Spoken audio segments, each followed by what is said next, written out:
Hello കൂട്ടുകാരെ, എല്ലാവർക്കും നീച്ചൂസ് വേൾഡിൻ്റെ പുതിയൊരു വീഡിയോയിലേക്ക് സ്വാഗതം. എല്ലാവരും സുഖമായിട്ടിരിക്കുന്നു എന്ന് വിശ്വസിക്കുന്നു. ഞങ്ങളിവിടെ സുഖമായിട്ടിരിക്കുകയാണ്.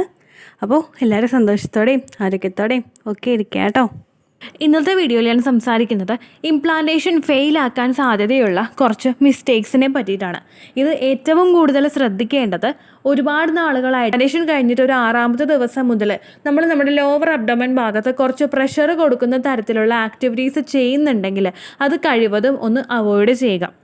ലോവർ അബ്ഡമൻ ഭാഗത്ത്, അതായത് നമ്മുടെ നാഭിയുടെ താഴെയുള്ള ആ ഒരു ഭാഗത്തായിരിക്കും നമ്മുടെ യൂട്രസ് സ്ഥിതി ചെയ്യുന്നത്. ആ ഒരു ഭാഗത്ത് നമ്മൾ കുറച്ചൊന്ന് പ്രഷർ കൊടുക്കുകയോ അല്ലെങ്കിൽ നമ്മുടെ ലോവർ അബ്ഡമൻ കുറച്ചൊന്ന് ആയാസപ്പെട്ടിട്ടുള്ള ആക്ടിവിറ്റീസ് നമ്മൾ ചെയ്യുകയോ ഒക്കെ ചെയ്ത് കഴിഞ്ഞ് കഴിഞ്ഞാൽ ചില സ്ത്രീകളിലൊക്കെ ഇംപ്ലാന്റേഷൻ ഫെയിൽ ആകാനായിട്ട് അത് കാരണമാകുന്നു. അപ്പോൾ ഇത്തരം കാര്യങ്ങൾ നമ്മൾ ശ്രദ്ധിച്ചു കഴിഞ്ഞ് കഴിഞ്ഞാൽ ഒരു പരിധി വരെ നമുക്കത് സപ്പോർട്ട് ചെയ്ത് കൊടുക്കാനായിട്ട് സാധിക്കും. ആദ്യത്തേതാണ് ട്രാവൽ. നമ്മൾ ഒരുപാട് ഫെർട്ടിലിറ്റി മെഡിസിൻസ് ഒക്കെ എടുക്കുന്നവർ ഒരു ഓവുലേഷൻ കഴിഞ്ഞിട്ടുള്ള ഒരു സമയത്ത് ട്രാവൽ ചെയ്യുന്നത് കഴിവതും ഒന്ന് കുറയ്ക്കാമെന്ന് പറയുമ്പോഴേക്കും ഇപ്പോൾ വീട്ടിൽ ജോലിക്ക് പോകാതെ നമ്മൾ ഹൗസ് വൈഫായിട്ട് ഇരിക്കുന്നവരാണെങ്കിൽ, പുറമെ ജോലിക്ക് പോകാത്തവരാണ് നിങ്ങളെങ്കിൽ, ആ ഒരു സമയത്ത് ഓവുലേഷൻ നടക്കുന്ന സമയത്ത് ഒന്ന് ട്രാവൽ ചെയ്യുമ്പോൾ ഒന്ന് ശ്രദ്ധിക്കുക. 2 വീലർ ട്രാവലിംഗ് നമ്മൾ കഴിവതും ഒന്ന് അവോയ്ഡ് ചെയ്യുക. കാരണം ഇന്നത്തെ നമ്മുടെ റോഡിൻ്റെ അവസ്ഥ നമുക്ക് നല്ലപോലെ അറിയാം. തുടരെ പോയിക്കൊണ്ടിരിക്കുന്ന ആ ഗട്ടറുകളിലും അതുപോലെ തന്നെ ബൈക്കിലൊക്കെ നമ്മളിരുന്ന് ട്രാവൽ ചെയ്യുമ്പോഴേക്കും അതിൻ്റെ ഒരു കുടുക്കം കൊണ്ടും നമുക്ക് ആ ഒരു പ്രഗ്നൻസി സക്സസ്ഫുൾ ആക്കി നമുക്ക് ജോലിക്ക് അവിടെ പോയി പഞ്ച് ചെയ്യണമെങ്കിൽ ഒരു 8:15 ആകുമ്പോഴേക്കും നമ്മൾ ഇറങ്ങുക. അരമണിക്കൂർ ദൂരമുള്ള സ്ഥലത്താണ് നമ്മൾ പോകുന്നതെങ്കിൽ ഒരു 15 മിനിറ്റ് നേരത്തെ ഇറങ്ങിക്കഴിഞ്ഞ് കഴിഞ്ഞാൽ നമുക്കൊന്ന് റിലാക്സ്ഡ് ആയിട്ട് സ്ലോവിൽ പോകാനായിട്ട് സാധിക്കും.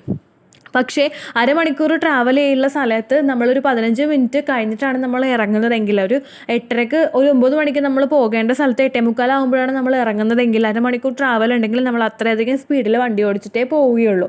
അങ്ങനെ നമ്മൾ പോകുന്നത് നമുക്ക് ആ ഒരു ഇംപ്ലാന്റേഷൻ ഫെയിൽ ആക്കാനായിട്ടുള്ളൊരു സിറ്റുവേഷൻ ആ ഒരു സമയത്ത് നമുക്ക് ഒരുപാടുണ്ടാകും. അതുപോലെ തന്നെ ഓട്ടോയിൽ പോകുന്ന സമയത്തോ, ഇൻ കേസ് നിങ്ങൾ കാറ് വിളിച്ചിട്ടൊക്കെയാണ് പോകുന്നത്, കാറ് ബുക്ക് ചെയ്തിട്ടാണ് നിങ്ങൾ പോകുന്നതെങ്കിൽ അവരോടൊന്ന് പറയുക, പ്രഗ്നൻ്റ് ആണെന്ന് തന്നെ നിങ്ങൾ പറഞ്ഞോളുക. അപ്പോൾ അവരെ കുറച്ചൊന്ന് ശ്രദ്ധിച്ചിട്ട് ആ വണ്ടി ഓടിച്ചോളും. നമ്മൾ ആ ഒരു റോഡ് നോർമലായിട്ട് കണ്ടിട്ട് നമ്മൾ ധൃതി പിടിച്ച് അവർ ഓടിക്കാതെ ഒന്ന് നോർമലായിട്ടുള്ള രീതിക്ക് അവർ ഓടിച്ചോളും ആവില്ല. അതുപോലെ തന്നെ സ്റ്റെയർ കേസ് കയറി ഇറങ്ങുമ്പോഴേക്കും നിങ്ങൾ ശ്രദ്ധിക്കുക, നമ്മൾ പെട്ടെന്ന് ചാടി ഇറങ്ങാതെ നമ്മൾ വയറ് ഒന്ന് ഹോൾഡ് ചെയ്ത് പിടിച്ചിട്ട് ഒന്ന് കയറുന്നത് നല്ലതായിരിക്കും. ഇപ്പോൾ പ്രഗ്നൻ്റ് ആകുന്നതിന് മുൻപായിട്ട് നമ്മൾ ചിലപ്പോൾ സ്റ്റെപ്പ് കയറുന്നത് 2 സ്റ്റെപ്പോ അല്ലെങ്കിൽ 3 സ്റ്റെപ്പൊക്കെ കവച്ച് വെച്ചിട്ടായിരിക്കും നമ്മൾ സ്റ്റെയർസ് കയറുന്നത്. പക്ഷേ പ്രഗ്നൻസിക്ക് ട്രൈ ചെയ്യുന്ന ആ ഒരു സമയത്ത്, ഓവുലേഷൻ കഴിഞ്ഞിട്ടുള്ള ആ ഒരു സമയത്തൊക്കെ നമ്മൾ കൈ ഒന്ന് ജസ്റ്റ് ഒന്ന് നമ്മുടെ അടിവയറിൻ്റെ ഭാഗത്തൊന്ന് പിടിച്ചിട്ടൊന്ന് ഹോൾഡ് ചെയ്തിട്ട് നമ്മൾ കയറാനായിട്ട് ശ്രദ്ധിക്കുക. അതുപോലെ തന്നെ തുണിയൊക്കെ അയയിൽ വിരിക്കാനായിട്ട് മുകളിൽ പോകുന്നവരാണെങ്കിൽ കുറച്ച് മാത്രം വെയിറ്റ് എടുത്തിട്ട് പോവുക. ഒറ്റയടിക്ക് എല്ലാ തുണിയും കൊണ്ട് മേളിൽ പോകാതെ കുറച്ച് വെയിറ്റ് എടുത്തിട്ട് പയ്യെ സ്റ്റെപ്പ് കയറി പോവുക. സ്റ്റെപ്പ് കൂടുതൽ കയറാനായിട്ടുള്ളൊരു ബുദ്ധിമുട്ട് കൊണ്ടിട്ട് ഒറ്റയടിക്ക് ലോഡ് എടുത്ത് കയറുന്നതിനേക്കാളും നല്ലത് കുറച്ച് ലോഡ് എടുത്തിട്ട് കയറുന്നതാണ്. ഇത് നമ്മുടെ അബ്ഡോമനെ കുറച്ചൊന്ന് പ്രഷർ കൊടുക്കുന്നതൊക്കെ കുറയ്ക്കും കേട്ടോ. അതുപോലെ തന്നെ ഫിസിക്കൽ കോണ്ടാക്ട് ചെയ്യുന്നുണ്ടെങ്കിൽ ആ ഒരു കാര്യം പൂർണ്ണമായിട്ടും അവോയ്ഡ് ചെയ്യുക. ഓവുലേഷൻ കഴിഞ്ഞിട്ട് ഫിസിക്കൽ കോണ്ടാക്ട് ചെയ്യുന്നത് ചില സ്ത്രീകളിൽ യൂട്രസിൽ കോൺട്രാക്ഷൻസ് ഉണ്ടാക്കുന്നതിന് കാരണമാകുന്നു. നമ്മൾ പറയാറില്ലേ, ശരിക്കും ലാസ്റ്റത്തെ ട്രൈമസ്റ്ററിൽ ഒരു 9 മന്ത്സ് അടുത്ത് നിൽക്കുന്ന ആ ഒരു സമയത്ത് ഫിസിക്കൽ കോണ്ടാക്ട് ചെയ്യുന്നത് ആ ഒരു ഡെലിവറി നോർമൽ ആക്കാനായിട്ട്, നമ്മുടെ ഒരു പ്രഗ്നൻസി പെയിൻ നമുക്ക് അനുഭവപ്പെടാനായിട്ടൊക്കെ ഒരുപാട് സഹായിക്കുമെന്ന് ഡോക്ടേഴ്സ് പറയാറുണ്ട് സെക്സ് ചെയ്യുന്നത്. അതുപോലെ തന്നെ ഏർലി സ്റ്റേജിലും സെക്സ് ചെയ്യുന്നത് ഒന്ന് കുറയ്ക്കാനായിട്ട് പറയുന്നുണ്ട്. കാരണം നമ്മുടെ യൂട്രസിൽ എന്തെങ്കിലും കോൺട്രാക്ഷൻസ് ഒക്കെ ഉണ്ടായിട്ട് ആ ഒരു പ്രഗ്നൻസി മിസ്കാരേജ് ആയി പോകാതിരിക്കാൻ വേണ്ടിയിട്ടാണ് അങ്ങനെ പറയുന്നത്.